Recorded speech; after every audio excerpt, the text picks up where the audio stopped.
Question number 2, the Honourable Phil Goff. Mr Speaker, my question is to the Minister of State Services. What responsibility does he or the government take for 73% of public sector agencies not having formal security standards and procedures to protect private information about New Zealanders, as the report yesterday to the State Services Commissioner showed? Mr Speaker. Honourable Jonathan Coleman. Mr Speaker, we are taking responsibility. Successive governments have not ensured that public sector agencies have focused on technology or privacy as a priority, and the figure the member quotes is a reflection of that. We are changing that. As laid out in the Cabinet Papers and press conference yesterday, the government has commissioned an extensive work program to address this long-term program, and it is under this government that we have increased the powers of the GCIO by giving him a leadership role across the state sector and significantly increasing the resourcing of the GCIO. Supplementary question, Honourable Phil Why Goff. does the Prime Minister continue to deny that there are systemic problems with regard to the protection of people's privacy in public sector agencies when this KPMG report explicitly shows lack of good security and private practice right across the state sector, and when the Privacy Commissioner, Marie Schroff, is adamant that privacy breaches absolutely reflect systemic problems? Speaker. Honourable Jonathan Coleman. Mr Speaker, I'd refer the member to the GCIO's interview on Radio New Zealand this morning when he was saying that a systemic problem is when the system actually isn't working, and that's not the case we have now.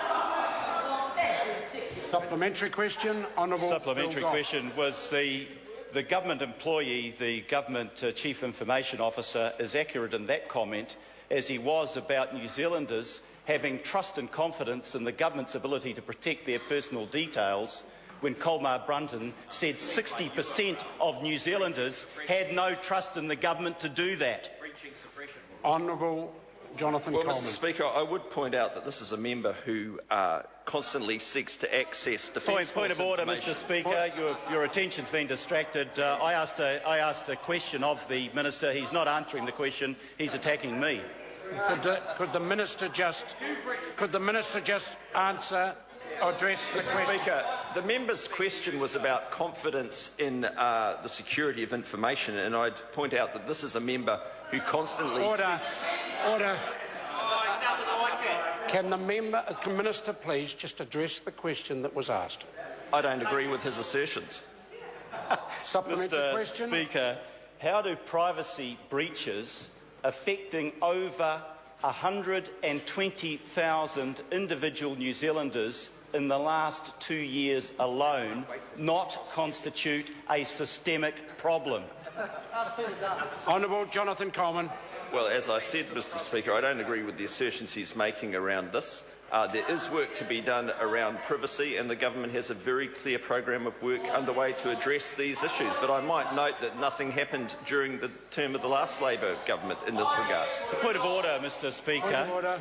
Mr Speaker, my question related to 120,000 personal breaches of information in the last 2 years. I didn't ask him about 4 years ago, 6 years ago or 10 years ago. Order. Can I get him to focus on that breach, those breaches over the last 2 years? No, the member asked whether that then constitutes systemic failure, and the Minister said he doesn't agree with that. Further supplementary question. Mr Speaker, why should any New Zealander feel confident that government agencies are able to protect private details about them when the Chief Information Officer has warned that the reason that only 12 agencies were identified as having serious security weaknesses was because the others didn't even have the reporting processes that would enable them to know whether or not they had a problem? Mr Speaker, the reason they should feel confident is that, as we described yesterday, we've laid out a very clear program of work to address these issues. We're strengthening up the mandate of the GCIO, and we are going to make sure that public sector CEs are very focused on IT security and management. Supplementary question. Is the lack of comprehensive is the lack of comprehensive... Mr Speaker, if Mr Banks would stop interjecting next to the Minister, I could ask my question. Would the member please start his question? Thank you, Mr Speaker. Is the lack of comprehensive security systems protecting privacy, compounded by a lack of integrity at the top of the system, which led former National Party President Michelle Bogue to state in relation to Judith Collins, quote, "When you can't send a communication to a government minister without fearing that the privacy of that communication was going to be threatened, that's very dangerous," end quote. Well, what I can say, Mr Speaker, regarding privacy of communications is that member was sent details of a dead soldier, which he then distributed. Point of order. Point of order, Mr Speaker. Order. That is not a helpful answer. It was a very political... Order! It was a political question which I accept. I asked the Minister to make an attempt to address it. Point of order, Mr Speaker. Order. This is a point of order. Mr and Speaker, it will be heard in silence. there's a well-established precedent here that when you ask a political question, especially attacking a political colleague, that you will get back as good as you get. And that is the firmly established practice. And so if you want to change that, sir, you should make a new rule. I'm not proposing to change that. Order! I'm not proposing to change that. I'm asking the Minister to please address the question. Just take it, Bill. Just sit back and take it.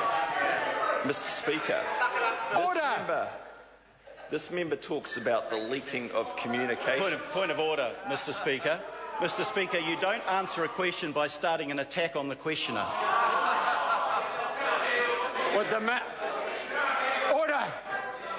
If the member, Mr Goff, wants to hear an answer, then he will hear the answer. If he doesn't now want an answer, we'll move on. Honourable Jonathan Coleman. Mr Speaker, this member raised points about the leaking of confidential information, and indeed that often is a problem across the public sector, and I'd point out that member's form with regards to using illegal channels to access Defence Force information, and furthermore leaking the details of a deceased soldier into Point of order, Mr Speaker. Point of order, Honourable Goff. Mr Speaker, I did say point of order, and Jerry Brownlee, who's Leader of the House, continues to interject during it. We're still waiting to hear the point of order. Well, I'll give it, Mr Speaker, when you bring the House to order, because that's what the standing orders require. Order! If the member wants to make his point of order, he will make it immediately. Otherwise, I'm moving to the next question. Point of order, Mr Speaker. Point of order. Mr Speaker, it is a standing order that until now has been enforced that points of order are meant to be heard in silence. That was the point that Mr Goff was making, and it was a fair point, and I would ask that you respect his point of order. I called the member to make his point of order if he so wants to do so. Honourable Phil Goff. Point of order, Mr Speaker. I take offence at the comment made by the Minister, which is quite untrue, that I never leaked the details relating to the privacy of any dead soldier. I take offence at that, and I ask him to withdraw and apologise for making it. Order. If the member has taken offence, then would the Minister please stand and withdraw and apologise because the member has taken offence. Point of order, Mr Speaker. No.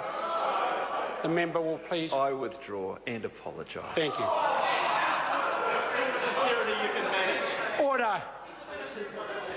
Point of order, Honourable Clayton Cosgrove. With respect, Mr Speaker, as Mr Goff, and you invited him to make his point of order, throughout that point of order, Mr Banks constantly interjected, and again you did nothing. Order. I didn't hear the interjection. Order. Order. Order. Order, Mr Speaker.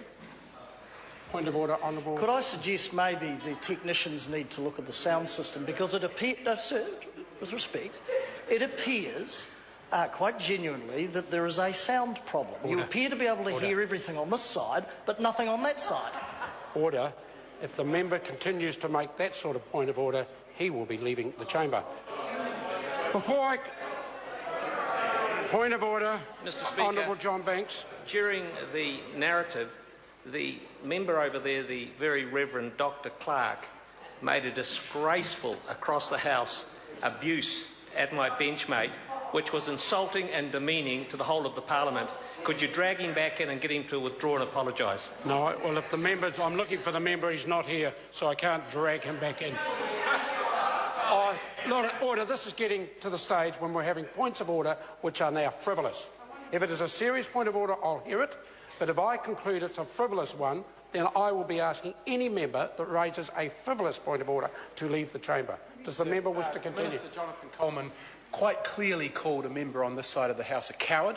That is well outside of standing orders, and I expect him to withdraw and apologise for that comment. And again, I didn't hear it, but if the Honourable Jonathan Coleman did do that, Point of order, stand. Mr. Speaker. The order.